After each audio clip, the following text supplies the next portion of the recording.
This show is produced by the Hartman Media Company. For more information and links to all our great podcasts, visit hartmanmedia.com. Welcome to the American Monetary Association's podcast, where we explore how monetary policy impacts the real lives of real people and the action steps necessary to preserve wealth and enhance one's lifestyle. Welcome to the stage, Mr. Jason Hartman. How you doing? How you doing? Isn't this great? How many people live in Salt Lake or this area at all? Everybody, mostly people from out of town. You know, I'm from mostly Southern California, but I've been living in Palm Beach, Florida for the last 3.5 years, and it is just such a treat to come up here and see the leaves changing in that crisp mountain air. I love the mountains, so great place to have an event. Let's give Bridger a hand, and it's just kicking off really nicely, so awesome to be here. So today, I hope I can answer a big question that is a question we get a lot. I basically have a few businesses, but my main business is a real estate investment referral network. And so we have thousands of investor clients. We help them build portfolios of mostly single-family homes nationwide. And the question I get from our clients and from my podcast listeners and YouTube followers is the question, are we in a bubble? And is that bubble going to pop? So I'll try and answer that question for you today, but also I will try and tell you why it doesn't matter that much. Yes, really, I'm serious when I say that. It doesn't matter that much. So the bubble question, we'll try and answer that one. And just a little background on me, I have a YouTube channel, and I did a video right after I met Bridger back in maybe January or early February of this year. And this got over 800,000 views. It's definitely the most viewed video of all. I'd encourage you to check it out because I dive very deep into this subject of inflation and how it impacts our investments and how really we can game the system, how we can win because of inflation. Sadly, it hurts most people. And what the governments around the world and the central banks around the world, and especially our government and our central bank, speaking as an American, is doing to people is literally criminal. It's awful. I mean, what they're doing is disgusting. It is a crime. It is thievery on the highest level. But we can protect ourselves. We can win with this system, and we can help investors in funds or following our investment plans win as well. And I always say that governments and central banks are the two most powerful forces, except for God, that the human race has ever known. They are. They are the two most powerful forces. And, you know, we can complain about what they're doing. We can philosophize about what they're doing. We can do that all day long. But it won't change. What they're doing is financial repression in just a massive way. And 9/11 gave them more license to do that just over 20 years ago. The Great Recession increased their power to do this even more. And then, of course, the pandemic, and I inserted that L on purpose, by the way, gave them even more license to do what they're doing. So let's kind of dive in and talk about how we can beat the system, how we can help our investors beat the system as well. And I think it will help you attract more investors. And that's what we're all here for, right? So just a little background on me. My investment business holds live events, live conferences. We just had one a couple of weeks ago in Orlando. And this wasn't that event. This was another event. But we do lots of live events and podcasting, YouTube. I also own a software company called Real Estate Tools. Its flagship product is called Property Tracker, and that helps people analyze and track real estate investments. And one of the things that I learned back in 2004, when I originally got into this business of helping people invest in properties nationwide, is you must standardize data right? You must standardize data. Very, very important. And this software has really helped me do that and helped our investors do that. With the podcasting, I've got about 6,000 podcast episodes now. My main show is called The Creating Wealth Show, and that's over 1,700 episodes. I started podcasting back when nobody knew what a podcast was in about 2005, 2006. And, I learn so much from interviewing all these guests.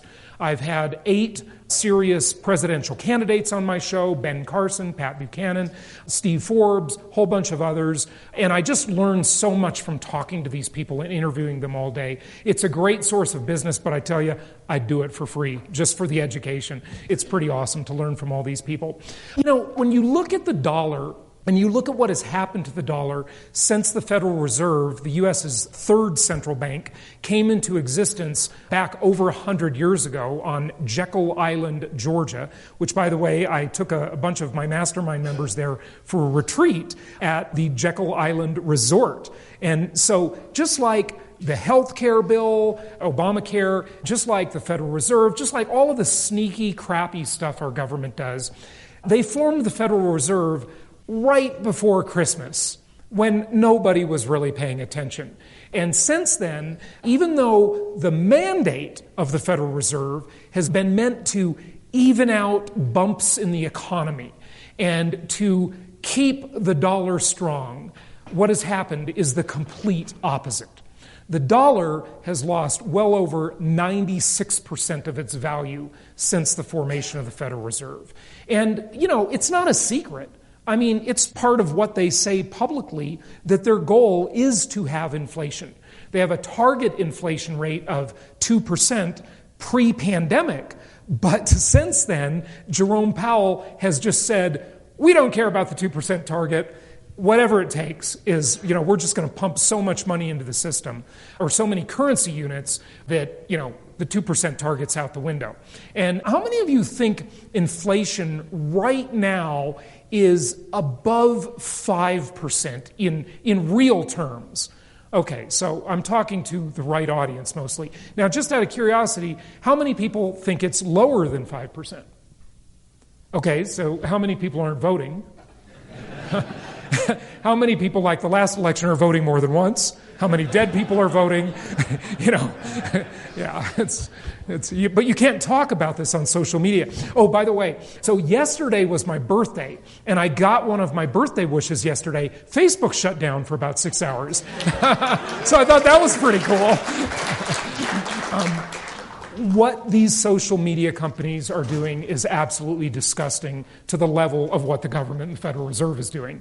The censorship, it's just insane that we live in this world. For about 10 years now, I've been saying that these social media companies, 1 or 2 or 3 of these things needs to happen. Number 1, they need to be regulated like utilities under common carrier laws. If we're talking on the phone and we say something the phone company doesn't like, they don't have the right to disconnect our service as long as we pay the bill. But then you say, well, Facebook and Twitter are free. No, they're not free. You're paying for it with your data. You are the product. We are the product when it's free, right? Or they need to be busted up under antitrust laws, or their algorithms need to be made open source and public. So we know why we see what we see when we search Google, and why we don't see what we don't see when we search Google. So that's my soapbox for today. But, seriously, this may be the biggest problem humanity faces. The fact that our speech is being censored. It's anathema to the idea of America. And, the Constitution, possibly the most important document that has ever been created in human history, because it told us that the government is here to serve the people rather than the other way around. It was really the second document in history that did that, the Magna Carta being the first. This is a big deal, folks, and we all really need to be really worried about this. One of the things I talk about a lot on the podcast is how you can't hear the dogs that don't bark. We don't know why we don't see what we don't see. And we don't know it exists if we never see it, if we never hear it. And that's why this is so incredibly important, because it shapes the way we think. And, part of that is monetary policy and fiscal policy. So it's a big deal. But let's just talk about the money side, for example. So I was talking with my friend Ken McElroy. We actually have a business together, a mastermind group called The Collective. How many of you know Ken McElroy, the Rich Dad author? Yeah. And I was talking with him about a month ago about this, and I said, Ken, I feel like I'm long on everything. I'm long on real estate. Yeah, I've got a little Bitcoin. I've got some gold and silver and platinum and palladium. And, I've got some S&P shares. I'm just long on everything. And, if there is a bubble and if the bubble's going to pop, maybe I'm making a huge mistake, right? But then I realized after that conversation, I'm short on one big thing, and that's the US dollar.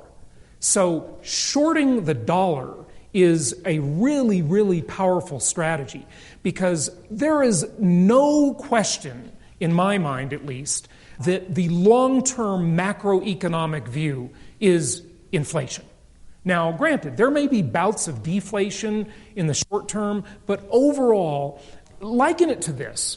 There is a war going on, and the war is between bad fiscal and monetary policy on one side and really great and impressive technology on the other side.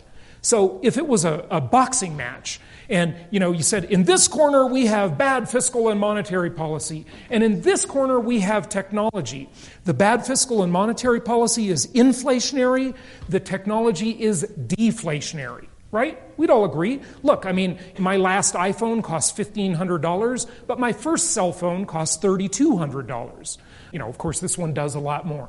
Technology is a deflationary force. So who will win the war of the inflation or deflation equation remains to be seen. None of us really know yet. So can technology outpace this money printing, this incredibly loose monetary policy we have? I don't think so, even though technology will bring incredible things to us. And the reason is because technology has limits to it. But bad fiscal and monetary policy have no limits. They can create as much fake money as they want, as much fiat money. So remember, the two primary value drivers for anything in the world, anything, just think about this with everything you value, you come into contact with. The two major value drivers are scarcity, right? Scarcity is one of them for sure. And the other one is utility, right? So scarcity and utility. So your significant other in your life, right? You value them because they are scarce. There's only one, right? The value of the money you have is valuable because of its scarcity. If they keep making more of it and it's less scarce, it becomes less valuable, obviously, right? And then, of course, it's utility. How useful is it, right? And so those are the two primary value drivers for anything. So what I want to talk about in the first part of my talk today is shorting the US dollar, how we can do this very successfully, efficiently, and in there, why we should do it. Right? Why it benefits us. So I teach a strategy called inflation-induced debt destruction. I know it's a mouthful. So let's say it 10 times fast. Inflation-induced debt destruction, I'm just kidding. We won't do that. But it's a strategy about how we can win this game of the inflation problem. So we have these two idiots running the world, and they are just creating money like it's going out of style. In fact, when I was a kid, my mom, being much more frugal than I am, typical kid, right? The generations, this is kind of the way it works, except millennials are pretty frugal generation, oddly. Maybe because their formative years were during the Great Recession. Possibly that's a reason. But my mom used to say to me when I was a kid, she said, Jason, you spend money like it's going out of style.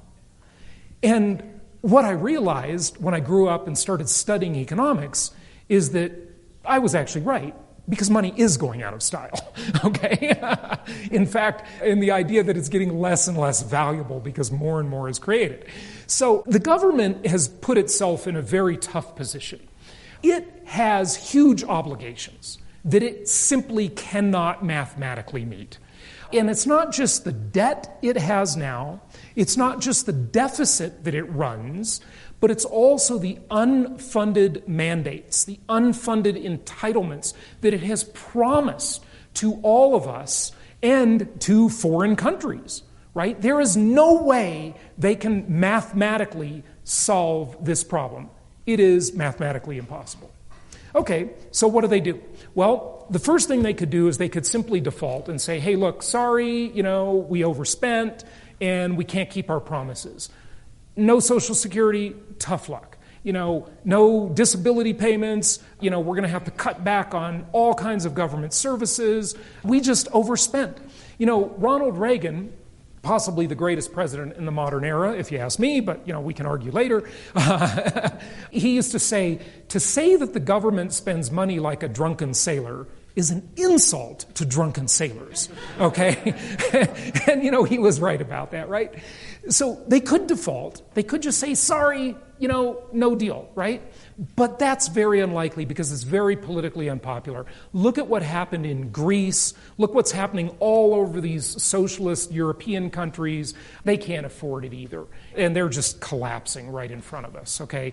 Greece, Portugal, Spain, Italy, it's just a total mess, right? The only reason the U.S. really isn't in the same mess is because it has the reserve currency of the world. And a lot of people say this will not continue. I think they're wrong. I think the reserve currency will be the U.S. dollar for a long, long time because the U.S. has the military to keep it that way. We have 12 or so aircraft carriers. We can project power all over the world. When countries fall out of line with the system, Iraq, they tend to have problems from our military. Not saying it's right, just saying it's the way it is. North Korea, same idea, right? Okay, so they're not going to default. That's unlikely. They could raise taxes. Eat the rich, raise the taxes, right? Well, if you taxed all the richest people at 100%, meaning that they would just, here's your money you earn, give it all to the government, and, good luck living, right? There still wouldn't be enough to solve the problem. In fact, I had Lawrence Kutlikoff, the professor, Lawrence Kutlikoff, on my show a few times, and he's done probably the deepest studies on the unfunded entitlement problem. And he says it is not a $60 trillion problem, trillion with a T, as most people would say. It's a $220 trillion problem. Now, just understand what that means. The GDP of the entire country, in fact, everything the country produces, and it's a highly manipulated statistic because this new infrastructure bill that Biden wants will be considered part of the gross domestic product, the GDP. But it's not really like production in the typical sense. It's not like something we make, a widget, and we export it to another country. That's real productivity. So that's counted in the GDP. And that's about $20 trillion every year, give or take. So think about how big 220 trillion is when you have a deficit every year and you already have a giant debt obligation. It's just mathematically impossible. It doesn't work. Okay, they could have a yard sale. Hey, remember 10 years ago, they were talking about selling the ports to Dubai? The U.S. has assets. It has all this great land. It has other assets. Remember years ago when they were talking about selling fighter jets to Libya? A poorly managed government does all sorts of imprudent things that really aren't smart, right? So there's, many examples of that. Okay, we could steal. We could use our military as it's been done throughout history. I mean, one of the most famous military leaders ever, Napoleon. Really what Napoleon was is a thief with an army, okay? Throughout history, the whole map of the world is pretty much drawn on stealing the resources of another country. It's not fair, it's not right, but it's the world, okay? Technological innovation. This would be positive news. Right? This would be great if there's some great technological innovation that creates a ton of prosperity. This is good news, right? And hopefully that'll be the way things go. But the likelihood is inflation. Because inflation makes sense. It is the best business plan for governments and central banks. Because inflation allows them to play the game that I just told you about. Remember that mouthful phrase? What is it? Inflation-induced debt destruction. That's what the government is doing. So why not just align our interests with these two most powerful forces the human race has ever known, governments and central banks? They're using inflation-induced debt destruction. We should too. Okay, so let's get excited about this, right? What does it really mean? To understand inflation, we need to understand the difference between real and nominal, meaning nominal just means in name only, right? That's the name of something. So, for example, what is this? It's not a trick question. Anybody? A note. A note? Yeah, see, everybody's answering the technical. It's a Federal Reserve note. No, just tell me what it's commonly known as.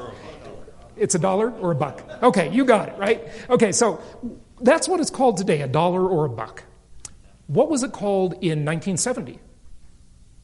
Same thing, right? John talked about how in 1971, Nixon temporarily suspended the ability to trade dollars for gold. And over 50 years later, here we are on this temporary government program. You know, Milton Friedman said, there's nothing so permanent as a temporary government program, right? And he was right, definitely, right? So understand real and nominal. The name of the dollar is still the same. The value of it has changed dramatically. It's declined dramatically. And understand the difference between price and value. Understand that inflation is this insidious hidden tax. It's a pickpocket, it's a liar, and a thief. And it steals the value of our savings, our stocks, our bonds, and our equity in real estate. Why?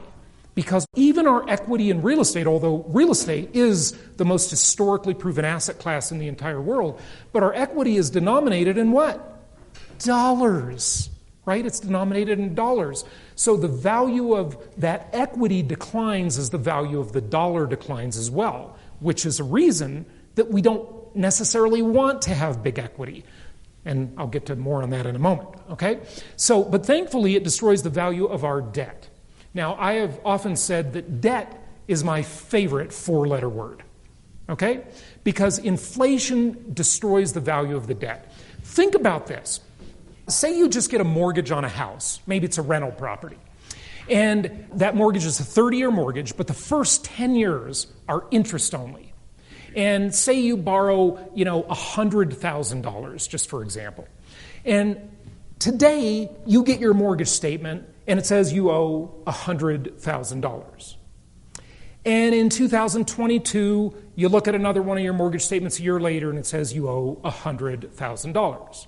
But there's been some inflation, right? Maybe 4 or 5% by the official statistics. So how much do you really owe? You owe less. Well, let's take that all the way to 2031.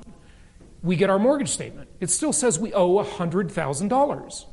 But the value of that $100,000 has been diminished through inflation. In fact, it's probably only going to be worth, and this is a somewhat conservative estimate, by the way, of maybe $45,000 in real value. So if it's interest only, we didn't pay any principal over that 10 years. But inflation-induced debt destruction destroyed the value of the principal balance of that mortgage. Now, it also destroys, in a good way, the mortgage payment obligation.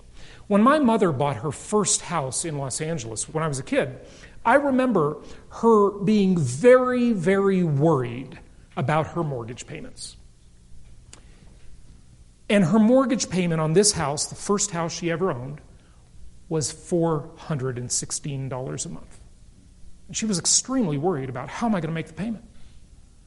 But guess what?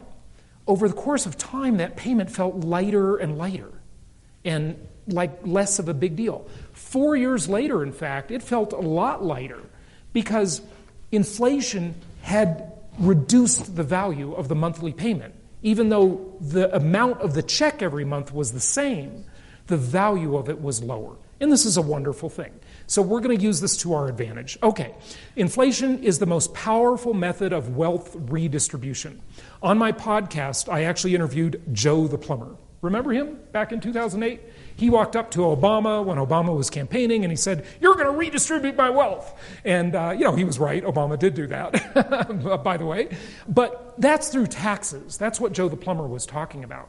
Inflation is much more powerful than taxes. Taxes are for amateurs. Inflation is the pro way to redistribute wealth. If you don't believe me, just look what happened since the pandemic broke out, right? So the rich have become extraordinarily rich during this time, and the poor have become mostly poorer, and the lower middle has become mostly poorer, and the upper middle, if they played their cards right and they invested in income properties and owned real estate, they got richer because of inflation-induced debt destruction, and it's a transfer mechanism. It's a way to transfer wealth. In fact, one group that it transfers to and from is it transfers from lenders to borrowers. From lenders to borrowers.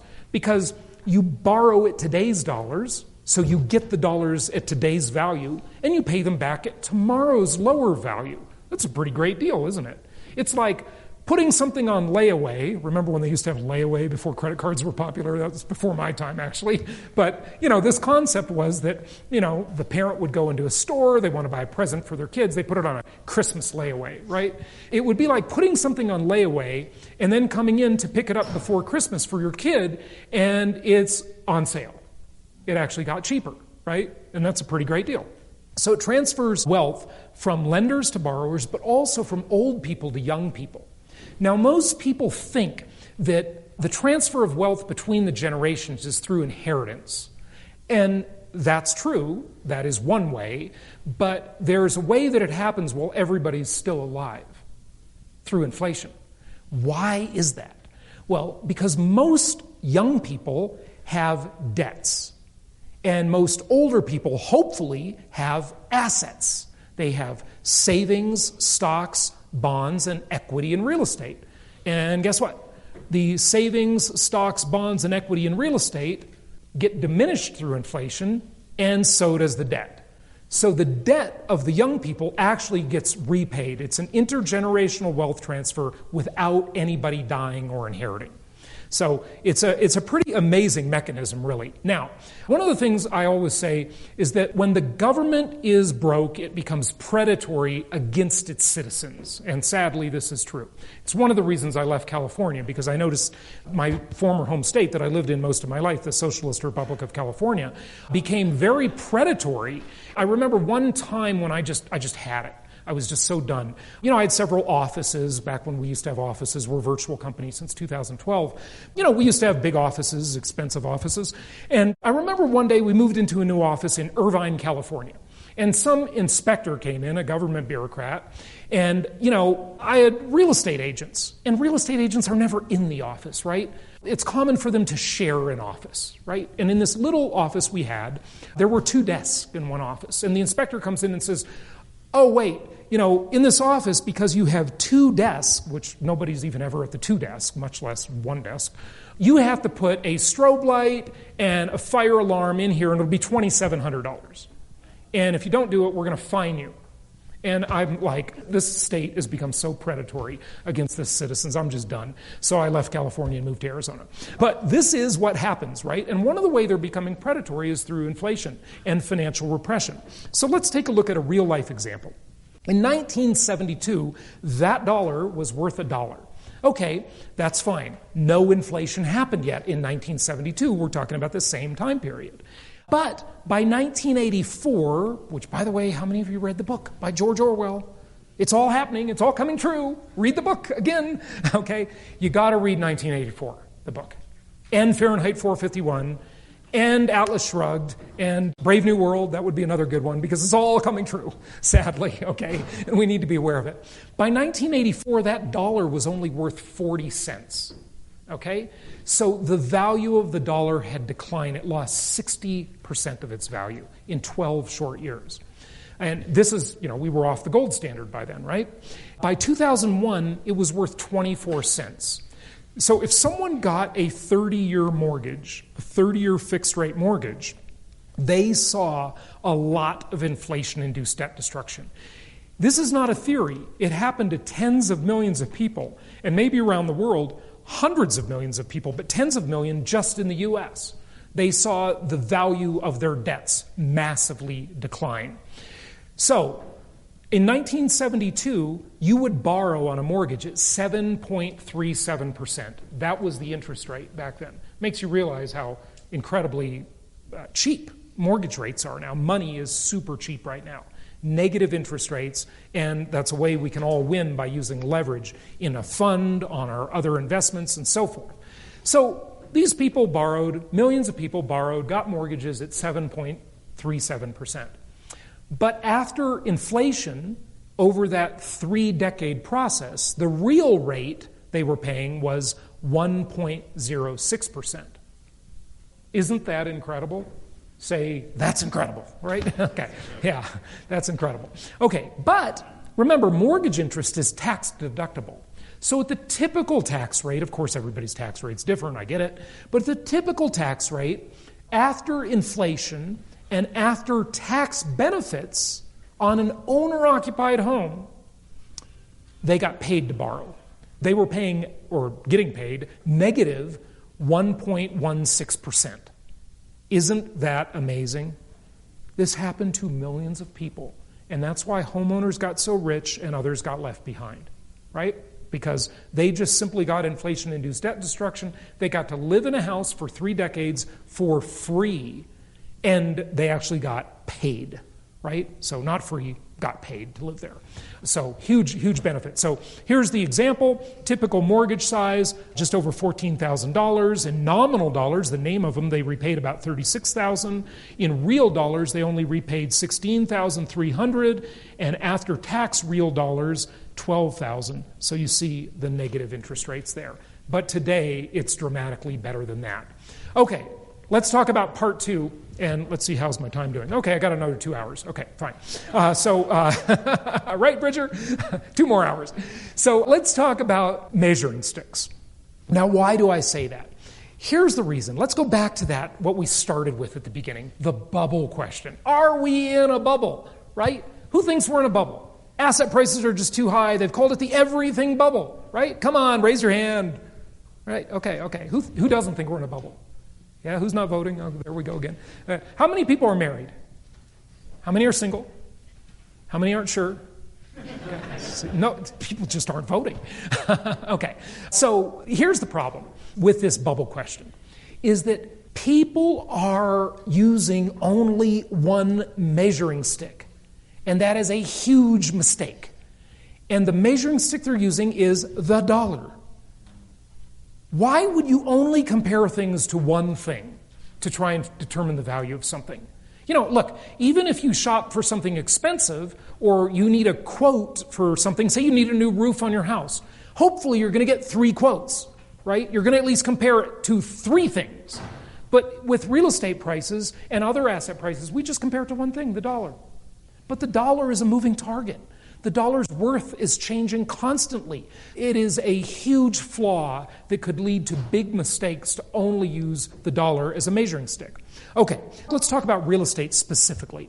There are 3 types of real estate markets. Now, in the United States, there are almost 400 what's called MSAs, Metropolitan Statistical Areas, right? That's a mouthful, more than inflation-induced debt destruction. And there are over 3,100 counties in the U.S. I don't even know how many cities there are. It's a big country. There's no such thing as a national housing market in a country as large and diverse as the United States. There are only a bunch of local markets. But to help make it simpler, I think we can divide this into 3 types of markets. 3 broad categories. And this is also true worldwide, not just in the U.S. So one type is linear markets. These are the slow and steady markets. Okay, these are the markets that are very profitable, have good cash flow. These are the types of markets around the country that my company helps people buy properties in. These good, stable, linear markets. Very reliable. And I'll show you some charts of the differences in these. Cyclical markets. These are the markets that are in the news. These are the markets that get all the attention. These are the markets I would not recommend investing in because they're too expensive, they have bad cash flow, and they're much more volatile. If you're looking at a chart, they look like a roller coaster, up and down, right? When they're peaking and they're going up, it's glorious. But when they go down, it's really tragic, right? So that's the cyclical market. And then hybrid markets that are just in between the two. 3 types of markets. Now, let me give you an example of these. In the U.S., cyclical markets would be places like where I grew up, Los Angeles. They would be San Francisco, Seattle, pretty much the west coast of the U.S., right? They would also be South Florida. Miami would be a cyclical market. I don't live too far from Miami. They would be the expensive northeastern markets, Boston, Washington, D.C., New York, of course, cyclical markets. And the rest of the country is pretty much linear. Around the world, cyclical markets are these trophy cities. London, Paris, Dubai, Hong Kong, right? These are the markets we hear about. Vancouver in Canada is probably the most cyclical market in the world, actually. And the rest of the world is pretty much linear. Some are hybrid, there's some hybrid spots, but mostly, most of the world, most of the country is a linear market, right? But it doesn't get much attention. So here's a chart. Here's what Memphis, a linear market, looks like. We've helped hundreds and hundreds of people invest in Memphis over the years. It's just a great cash flow market, large renter population, the logistics capital of the U.S., really linear. So the chart looks fairly boring there. This, however, is Miami. More pronounced ups and downs, more like a roller coaster. Okay, this is Indianapolis, another market we've been in for a long, long time. Very linear, very boring. I mean, there's like only one exciting thing in Indianapolis, the Indy 500. Everything else is super boring. Okay, sorry if you're from Indianapolis, but it's a good place to invest. This is Los Angeles. Look at that. I mean, talk about a roller coaster. You'll lose your mind investing in a market like this. These are the very... this is the conservative versus crazy markets, okay? It's the old tale of the tortoise and the hare, right? Who wins the race? The slow and steady wins the race, right? Okay, so let's go back to that gold standard discussion. 1971 was our last connection of the dollar to gold, and look what happened. Look at how inflation just started taking off right after that. In fact, I've long had a theory about this. I think that Richard Nixon... Remember Richard Nixon's, of course, on August 15th, 1971, he gave the speech about how we're going to temporarily suspend the convertibility of gold or dollars to gold, right? Close the gold window, as everyone calls it. But shortly after that, he took a very famous trip, a diplomatic trip to where? China. I think Nixon, although I've never read or heard this anywhere, it's just my own theory, I think Nixon knew that massive inflation was coming. And he needed to make relations with China a super cheap labor market that could eventually become the workshop of the world. And it did. And China alone, along with other globalization and immigration, not saying that the immigration policy is right, but the government just did the immigration policies and the trade policies to hide the real inflation rate. The only question is, where's the next China? Right? China's prices have come up. Their wages have come up. Their standard of living has come up. So the ability to hide inflation in the future will be diminished because globalization already happened. And it's lifted a lot of people around the world out of poverty. That's great. But where's the next cheap labor market? I mean, they're trying to do this in Africa, but remember, Africa's not one country. It's a whole bunch of countries, very fragmented. A lot of languages, a lot of different, belief systems there. So it's not like China, okay? And that will be very different. So you see that inflation took off. Now, if you look at the Case-Shiller Home Price Index versus the Consumer Price Index, the most widely used real estate index is Case-Shiller, and the most widely used inflation index is the Consumer Price Index, the CPI. You see how those get out of sync at some points, right? Okay, well, let's look at a couple of these indexes real fast. Case-Shiller Index, super widely used, it sucks. Quote me on that. This index sucks, okay? It's no good. Don't use it, okay? Why? Because it only profiles 20 markets. And guess what? 15 of the 20, 2/3 of them, are cyclical markets. Or not 2/3, 3/4. I can't even do math. I need more coffee. Okay, so those are cyclical markets. Why would you only profile cyclical markets? It doesn't give you a good piece of information. Now, this one's better.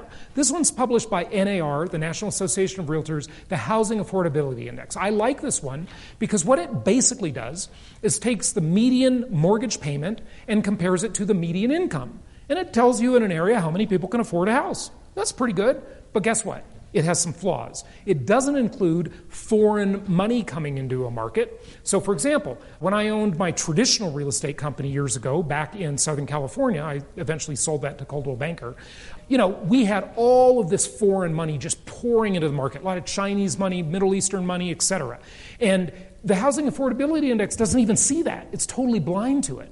It also doesn't see the people that bought houses in a certain area years ago and are moving around just trading equity. They don't have the income that would make the house affordable. They're just trading big chunks of equity in Newport Beach, California, right? So this has its flaw, but it's not bad. Now, one index is my second favorite. It's the first American title, publishes something called the Real House Price Index. And guess what it says? It says that house prices in the last 21 years are now 26.8% cheaper than they were 21 years ago. Do you believe that? Well, this is my second favorite index, but let's get to my favorite. The index, the only index that really asks compared to what? Life's most important question. This is the question we are constantly playing in our heads, I think. Compared to what? If we're single, or maybe not, and you go online to an online dating site, what do? Compared to what? Compared to my ex, compared to the other one I just looked at, right? Swipe left, swipe right, all this.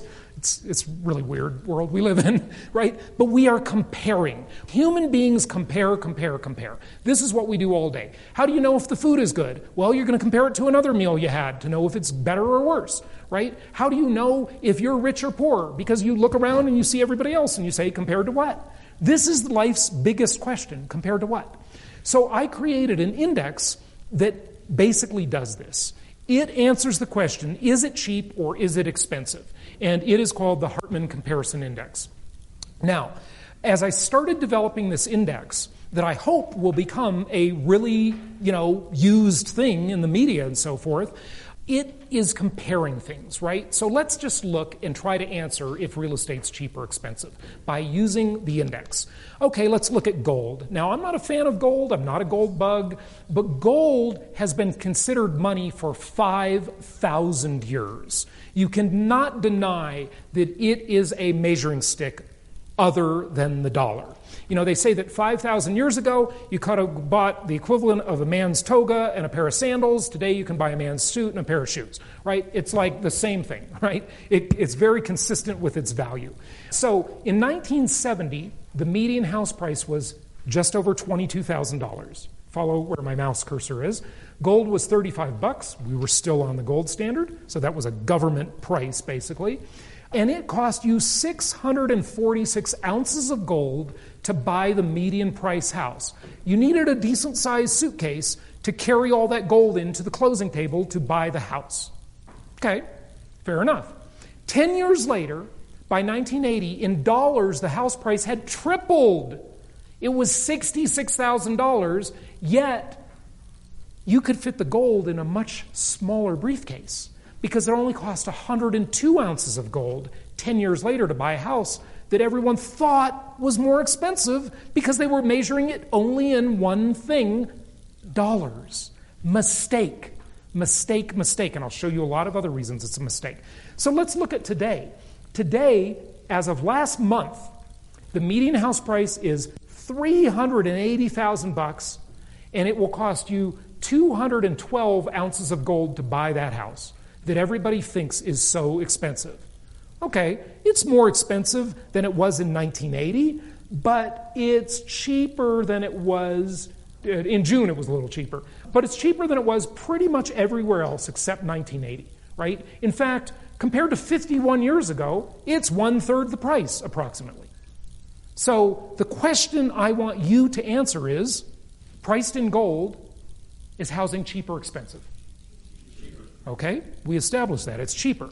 How about this one? How about oil? Oil is arguably the world's most important commodity, at least now. Yes, I get alternative energy and, tree huggers and love them all, okay? But today, oil is still the thing, okay? I don't care what you say, oil is the thing.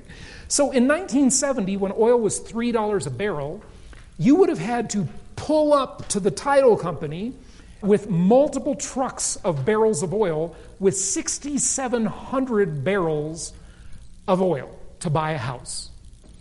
Today, 51 years later, you only need 5,600 barrels, 5,590, to buy that more expensive house priced in dollars.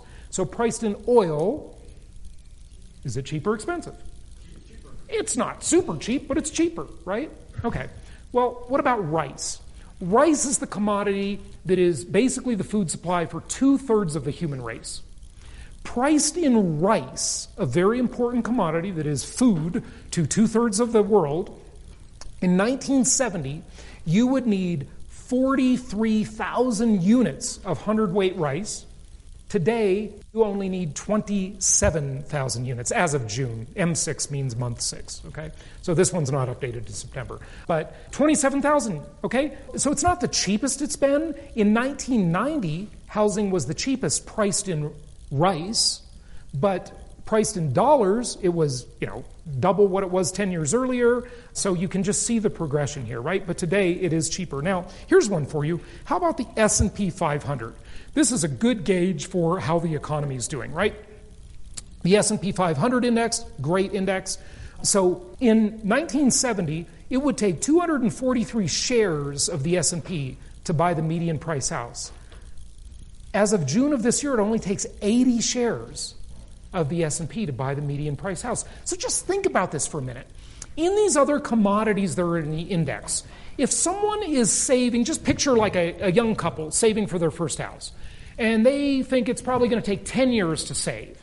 So they get paid every month, or every 2 weeks, whatever. They get paid, and instead of storing that money, that pay in cash, in dollars, they convert it to something. They could convert it to gold or rice or oil or S&P shares, right? They convert every paycheck to the other commodity, the other measuring stick, rather than dollars. Well, if they do that, how are they going to look 10 years later? The house might get a lot cheaper for them. Sometimes it gets more expensive. I'll give you one example. Orange juice. Priced in orange juice, which I don't think I have that chart here, housing has become actually quite a bit more expensive. But hey, you could save money on the orange juice by adding some champagne, that's a mimosa, put some vodka, it's a screwdriver. Okay, so there's options here, okay? So only 80 shares of the S&P to buy a house today. Well, what about rich people? The Forbes magazine has an index called the Cost of Living Very Well Index. Now, some of you, this is your CPI, right? It's not the typical person's CPI, it's the cost of living very well. Well, for rich people, in 1970, it would be 581 shares of the Cost of Living Very Well Index to buy a house. And today, it's 506 shares. So it's a little cheaper. Here, priced in median income, okay? So here, it would take you 2.6 years to buy a house on the median income in 1970. Today, it's more expensive. It takes you 4.8 years. But wait, there's more. Let me show you this, okay? Here's copper. Copper, it's more expensive, okay? But not the most expensive it's ever been. Haircuts. How many haircuts, if you're a hairstylist, do you have to do to buy a house? Well, in 1970, $9,100. Today, $9,600. A little more expensive in haircuts, right? But it's not about the price, and this is what I'll end with here. It's not about the price, it's about the payment. Because the vast majority of people finance their house, obviously, right? Okay, well, let's take a look here. Mortgage payments. In 1970, when the index starts, the typical mortgage payment for the median price home was $142. Now, if you adjust that for inflation, 51 years later, for the official inflation rate, it's only gone up to $196. It's a little more, but not much. And here's the big flaw here. The official inflation rate, the CPI, is a total freaking scam. Okay? It's totally understated. They use three basic things I talked about on my video with Bridger that you should watch because I'd like to get it over 1 million views. That would be cool. Wouldn't it be cool, Bridger? Okay. We're at like 840,000 now, so please watch it and share it with your friends. So they manipulate the index in three major ways: weighting, substitution, and hedonic indexing. So weighting, they have this basket of goods in the CPI. They just say, if it gets out of whack and it seems like inflation's too high, we'll just change the weighting of the elements in the basket of goods. Okay, substitution. Beef prices went way up. Well, we'll just assume that everybody will switch to chicken, but chicken's a dirty bird and I like beef better, right? So they're not going to count. Hedonic indexing. That's the story of the iPhone. So the $1,500 iPhone is better than the old phone, and even if it's the same price, they assume you pay less because the item got better because technology improved it. Now that's logical, but guess what? It says to us, we as people aren't entitled to progress. The consumer price index gets the progress, not us, right? Everything should become better, faster, and cheaper over time. That's called progress, okay? What about the mortgage payment priced in troy ounces of gold?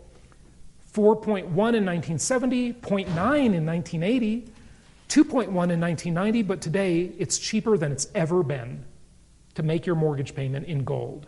In barrels of oil, it only takes 16 barrels per month to pay your payment. Not the cheapest. 2010, it was a couple barrels cheaper, but it's pretty darn cheap. Shares of the S&P. 1970, 1.5 shares to pay your mortgage. By 1980, it went up. It was 5.3, and then you see what happened over the years, but today it's the cheapest it's ever been to pay your mortgage in shares of the S&P. How about hours worked at the average wage? 41 in 1970, it went up. It peaked at 83 in 1990, but today it's 46. A little more expensive than it was 51 years ago, but not much, okay? And I don't have time for questions, I don't think. So anyway, that's it for me. Feel free to connect with me. I love Voxer, by the way. It's a great app. Russell Brunson got me into it. Happy investing to all of you. Thank you very much. Thank you so much for listening. Please be sure to subscribe so that you don't miss any episodes. Be sure to check out the show's specific website and our general website, hartmanmedia.com, for appropriate disclaimers and terms of service. Remember that guest opinions are their own, and if you require specific legal or tax advice or advice in any other specialized area, please consult an appropriate professional. And we also very much appreciate you reviewing the show. Please go to iTunes or Stitcher Radio or whatever platform you're using and write a review for the show. We would very much appreciate that. And be sure to make it official and subscribe so you do not miss any episodes. We look forward to seeing you on the next episode.